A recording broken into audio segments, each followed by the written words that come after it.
اس کے اپنے بارے میں یہ لکھا ہوا ہے کہ اگر اس میں ایک بھی غلطی ہو تو اس کا مطلب یہ ہے کہ یہ اللہ کی طرف سے نہیں ہے اور اسلام سچا دین نہیں ہے۔ تو سب سے پہلے تو قرآن یہ کہتا ہے کہ زمین ایک بستر کی مانند ہے جسے اللہ نے ہمارے لیے بچھایا ہوا ہے۔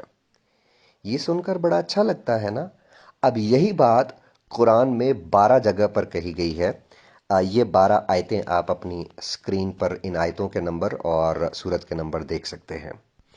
اس غلطی کو چھپانے کے لیے مذہبی حمایتی یہ بہانہ کرتے ہیں کہ یہاں خدا کا مطلب یہ ہے کہ اس نے یہ زمین ہمارے چلنے پھرنے کے لیے بنائی ہے، اس لیے پھیلانے اور بچھانے کا مطلب لفظ استعمال کیا گیا ہے تاکہ ہم یہ جان سکیں کہ یہ ہمارے چلنے پھرنے اور کام کرنے کے لیے بنائی گئی ہے۔ اس کا مطلب یہ نہیں کہ زمین کی شکل بیان کی جا رہی ہے۔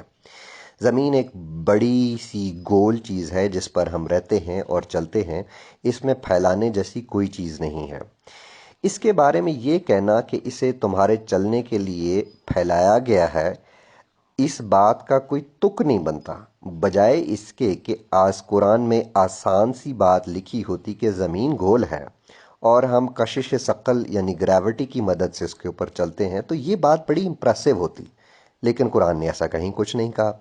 پھر 6 جگہ پر یہ کہا گیا کہ زمین بچھانے کے بعد اللہ نے اس کے اوپر مضبوط پہاڑ رکھ دیے، اور واضح طور پر یہ کہا گیا کہ اللہ نے یہ پہاڑ زمین میں گاڑے ہیں، یعنی کیلوں کی طرح، جبکہ پہاڑ ہم جانتے ہیں کہ کس طرح سے وجود میں آئے۔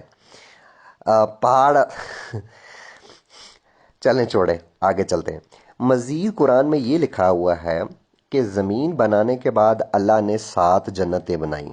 اسی بات پر سمیری اور میسوپوٹیمیا اور بہت ساری ابتدائی ثقافتیں یقین رکھتی تھیں۔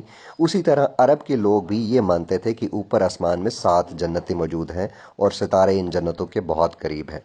تو سوال یہ ہے کہ بہت سی وسیع و عریض کائنات میں وہ جنتیں کہاں موجود ہیں؟ کیونکہ قرآن میں جہاں بتایا گیا ہے کہ جنت ہے، وہاں تو ستارے موجود ہیں۔ اس آیت کا ریفرنس آپ اسکرین پر دیکھ سکتے ہیں۔ قرآن کے مطابق اللہ نے زمین اور باقی دنیا 4 دن میں اور جنتیں 2 دن میں بنائیں۔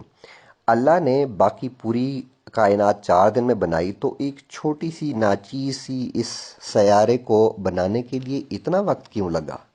4 دن کیوں لگے؟ کیونکہ یہ سب کچھ ایک بکواس اور جھوٹ ہے۔ ایسا کچھ بھی نہیں ہے جیسا قرآن میں بتایا گیا ہے۔ قرآن ابتدائی ثقافتوں کے ملاپ کی ایک ایجاد ہے۔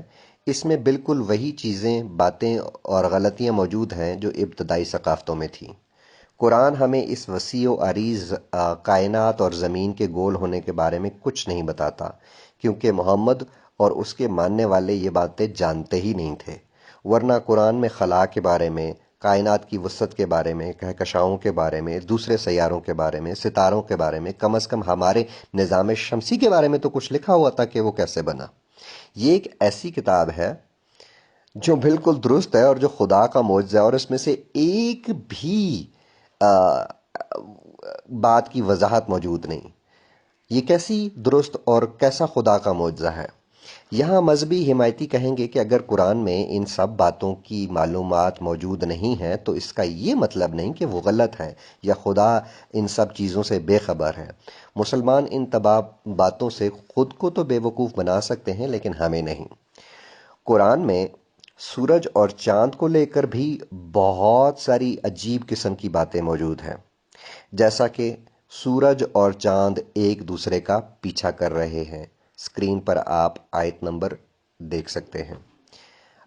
اور جیسا کہ اللہ آسمان کو تھامے ہوئے ہے، اس میں موجود ستارے ہمارے اوپر گر سکتے ہیں، اور دن اور رات جو اللہ نے بنائے ہیں وہ کیسے ایک دوسرے میں داخل ہوتے ہیں۔ دن اور رات ایک دوسرے میں داخل ہوتے ہیں؟ قرآن کے مطابق سب کچھ پانی کا بنایا ہوا ہے، اور ایک وقت تھا جب اللہ کا تخت و تاج پانی کے اوپر تھا۔ اس بات کی تصدیق کہ محمد کی جانب سے بھی ایک مستند حدیث میں کی جا سکتی ہے کہ جب کچھ بھی نہیں تھا تب اللہ اپنے تخت و تاج کے ساتھ پانی کے اوپر موجود تھا، اس نے یہ جنت اور یہ ساری دنیا بنائی۔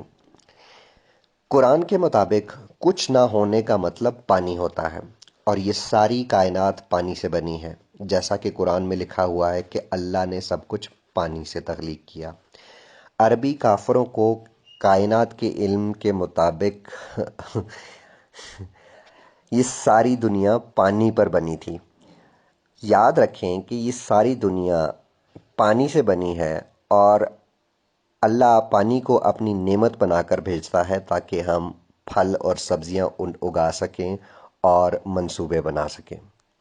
بارش بھی ایک نعمت ہے، لیکن خدا نے سب سے پسندیدہ جگہ عرب پر بارش برسانا بھول جاتا ہے۔ اگر نعمت ہے تو عرب میں بارش کیوں نہیں ہوتی؟ بہت کم کیوں ہوتی ہے؟ یہ ویڈیو بہت لمبی ہوتی جائے گی۔ آج دنیا اتنی ترقی کر چکی ہے کہ ہم ان دقیانوسی اور فضولیات کو چھوڑ کر سائنس کی طرف توجہ دیں اور اپنی زندگیوں کو ان بوگس کتابوں سے الگ کر لیں۔ آج کی اس ویڈیو میں اتنا ہی، ملیں گے کسی اور ویڈیو میں قرآن کی کسی اور بونگی کے ساتھ۔ تب تک کے لیے اتنا ہی، اور آخری میسج: اسلام چھوڑیں، انسان بنیں۔